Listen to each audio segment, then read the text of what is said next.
Je suis ravie de vous retrouver aujourd'hui en ce dimanche 10 mars. J'espère que vous allez bien, que vous avez passé une excellente semaine.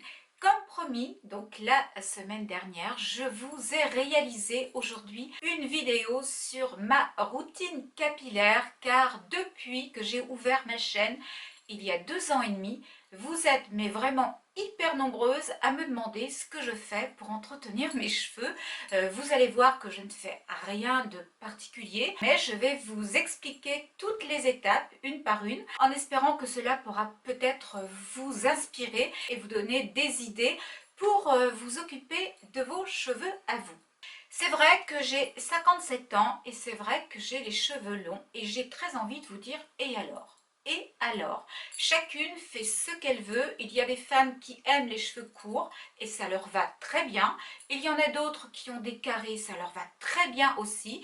Et puis, il y en a d'autres comme moi qui ont les cheveux longs. Alors, je ne vais pas vous dire peut-être que cela me va, car je ne suis pas très objective me concernant, mais en tous les cas, j'ai beaucoup de mal à couper mes cheveux et pour le moment, eh bien, j'adore avoir les cheveux longs, donc je les garde longs, que ça plaise ou pas, car l'essentiel est d'être bien dans sa peau, bien dans son corps, bien dans ses baskets. Le reste n'a pas d'importance. Le regard des autres, finalement, je m'en fiche royalement. Donc voilà un petit peu comment j'avais très envie de commencer la vidéo. Je voulais simplement faire passer le message suivant. Il ne faut pas se mettre de barrière, que ce soit au niveau des cheveux, au niveau des vêtements ou au niveau du maquillage. Il faut d'abord faire ce que l'on a envie de faire.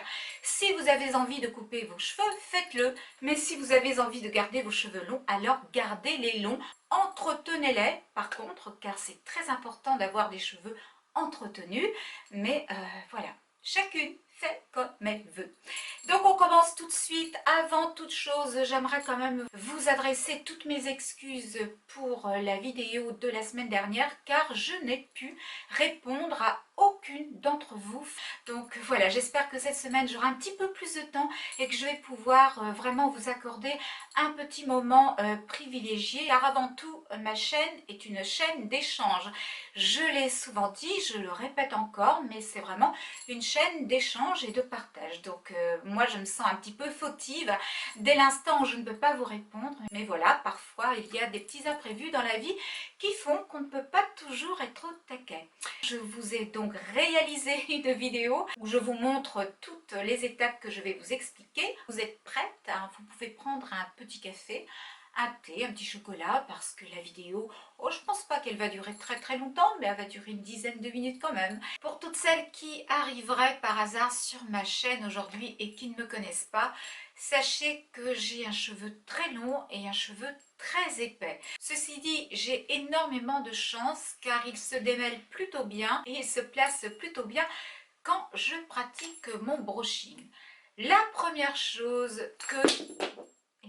Et voilà, ça commence bien. Donc je vais ramasser le peigne et je vous reviens.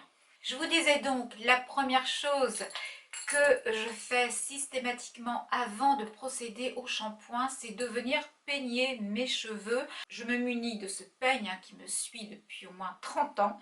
Il est vraiment pas tout jeune, ce peigne, mais c'est pas grave, il fait très bien son job. Je commence par les pointes et je remonte petit à petit vers les racines. Je commence toujours par le côté droit, pour qui, pourquoi, je n'en sais rien. Ensuite, j'attaque le côté gauche et puis j'attaque l'arrière qui reste très important car c'est souvent à ce niveau-là qu'on attrape des petits nœuds, souvent pendant le sommeil d'ailleurs. Une fois que j'en ai terminé avec le peigne, je viens me munir d'une brosse. Celle-ci, je ne sais plus trop où je l'ai achetée, mais bon, j'en ai plusieurs.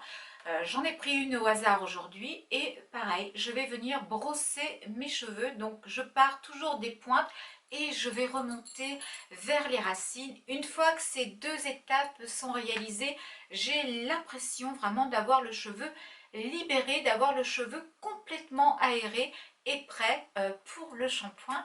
Donc si vous le voulez bien, nous allons passer dans ma salle de bain et je vais donc vous montrer pendant 2 petites secondes, pas plus, hein, l'étape de mon shampoing. Rassurez-vous, vous ne me verrez pas toute nue et vous n'aurez pas peur. Tout d'abord, je m'asperge d'eau généreusement et je viens procéder au shampoing. Pour cela, j'utilise en ce moment une gamme de chez Futuraire que j'aime beaucoup. Dans les produits Futuraire, il n'y a pas de silicone, hein, contrairement aux produits Kérastase. Le shampoing et le baume ne sont pas de la même gamme, mais ce n'est pas très grave car le combo fonctionne vraiment parfaitement bien sur mes cheveux. Le shampoing donc utilisé pour la vidéo, c'est le 5 Sens et il sent vraiment très bon le monoï. C'est un shampoing qui vous fait voyager finalement sur des îles paradisiaques tellement il sent bon. C'est un shampoing sublimateur qui va venir apporter de la brillance et de l'hydratation à votre cheveu. Donc moi, je dis oui à ce type de produit. Je ne sais pas ce qu'il en est pour vous, mais personnellement, j'adore masser, excusez-moi, j'adore masser mon cuir chevelu. Je rince ensuite abondamment et je termine toujours par un jet d'eau froide car cela va permettre d'apporter encore plus de brillance à mon cheveu et cela évite aussi les frisottis. Donc si vous êtes courageuse, surtout n'oubliez pas le jet d'eau froide. Je pense que nous sommes nombreuses après le shampoing à appliquer des masques pour soigner vraiment notre cheveu, pour venir le réparer. Donc en ce moment, j'ai celui toujours de chez Futuraire. Là, il s'agit de la gamme Okara.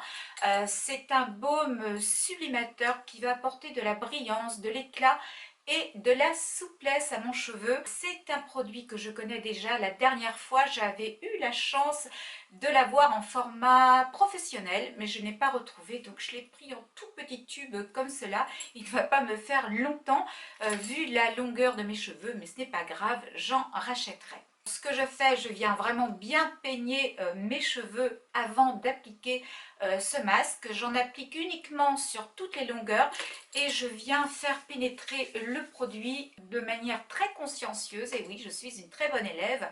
Une fois que j'ai bien réparti donc le produit sur mes cheveux, je vais remonter mes cheveux et je vais venir mettre une pince crabe à cette hauteur là et je vais attendre environ une vingtaine de minutes, 20-30 minutes parfois, que le masque agisse vraiment en profondeur. Pendant ce temps là, eh bien je fais autre chose, je m'occupe, dans la maison il y a toujours quelque chose à faire. Après 20 minutes de pause, je rince abondamment le masque et je vais venir envelopper tous mes cheveux dans une serviette, ce qui va permettre finalement d'absorber toute l'humidité. Et je sais aussi que l'étape de la serviette, c'est une étape qui favorise réellement l'étape du brushing. Quand je retire la serviette, je peigne de nouveau mes cheveux car je sais que je vais passer à la partie la plus compliquée puisqu'il s'agit de mon brushing.